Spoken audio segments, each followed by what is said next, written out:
Hey everybody, this is David with No Chaser and got some sweet new digs. Hospital.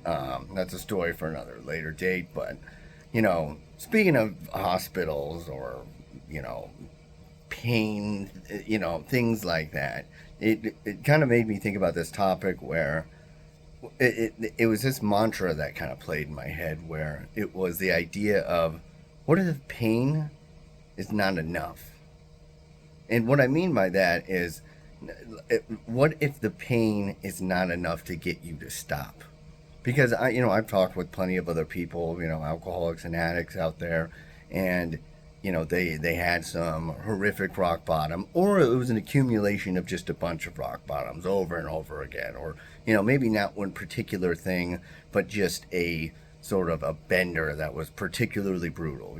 There's an analogy that I like to use to where if you can imagine a person chopping down the tree, hopefully I haven't used this one before on the videos, but bear with me.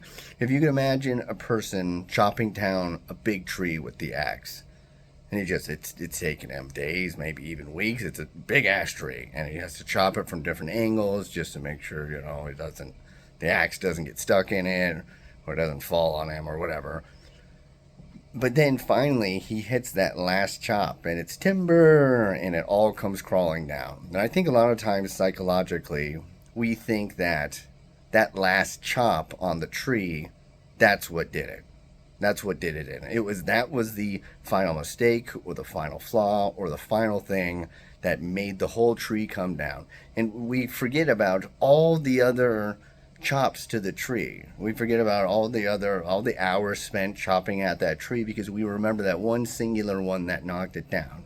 And when I think about that in terms of pain, there's so much you go through, so much just shit misery. There's just a lot of stuff where, you just constantly wake up and you go, how do I live like this? It's hard to look at yourself in the morning, yet you just get up and you just kind of keep doing the same routine. And it usually will, for some people, take something catastrophically bad to really like shake them into doing something about it. In fact, usually it's something so catastrophic that there's an external intervention, as in they go to jail or they go to a psych ward or they go to the hospital or there's a family intervention, something to literally pull them away from just the maw of the active cycle that you're going through. But what I propose today is a predicament that I know I found myself in, which is, what if that pain is not enough to get you to really stop? There's been so many times I know where I've just been sick as a dog, going through the DTs. I have a whole video about that if you want to figure out the grand, pleasant horrors of delirium tremens. But I'm sure, other people with, drugs and stuff like the horrific withdrawals from opiates, all that type of stuff where you just go, oh God, I'm ever going through this again. I can't go through this again. This is just too much. I never thought anything could be so bad physically, but also mentally it's bad. I'm just sitting here sweating every inch of anything that's within me, sweat, poison, whatever's going on in there. And mentally I'm just being shredded apart, where I feel so much shame and embarrassment and self-hatred, and there's no way I'm going through that again. Anyways, 2 weeks later you're at the liquor store and that is something I've legitimately done.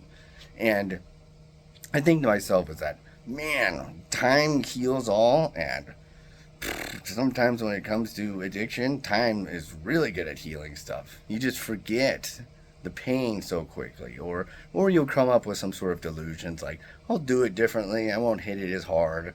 Or one of my favorite ones is that the idea that, okay, I'm gonna go through this bender and then I'm just gonna whip through it again, just as if you forgot how painful it was. You're just like, I'll go through boot camp again, he'll be fine. Maybe I'll even do it a little bit less so it's not as hard. But that memory of how acutely and viscerally awful that pain was just seems to kind of float away. And for some people, it's not like that, though. For some people, it legitimately sticks. I've heard plenty of people where they had sort of withdrawals, and then not just withdrawals, but other things happening withdrawals where you are going through withdrawals while your family is mad at you, you're about to lose your job, and you're sitting in a hospital all by yourself, feeling like the most lonesome person in the world. And they remember the moments like that. And it sticks with them. And from that point on, it's not that it solves it. It's not like you go through that and then boom, you don't want to drink or do drugs ever again. But it's this springboard towards something bigger, towards long-term sobriety. And I remember, I think I've mentioned this a bunch of times, where my longest stint of sobriety, the rock bottom to it, wasn't really that bad at all.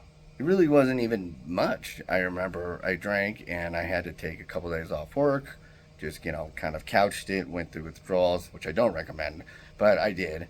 And I kind of just got up, still felt like crap, went to work, and went to some recovery meetings, and just kind of went from there.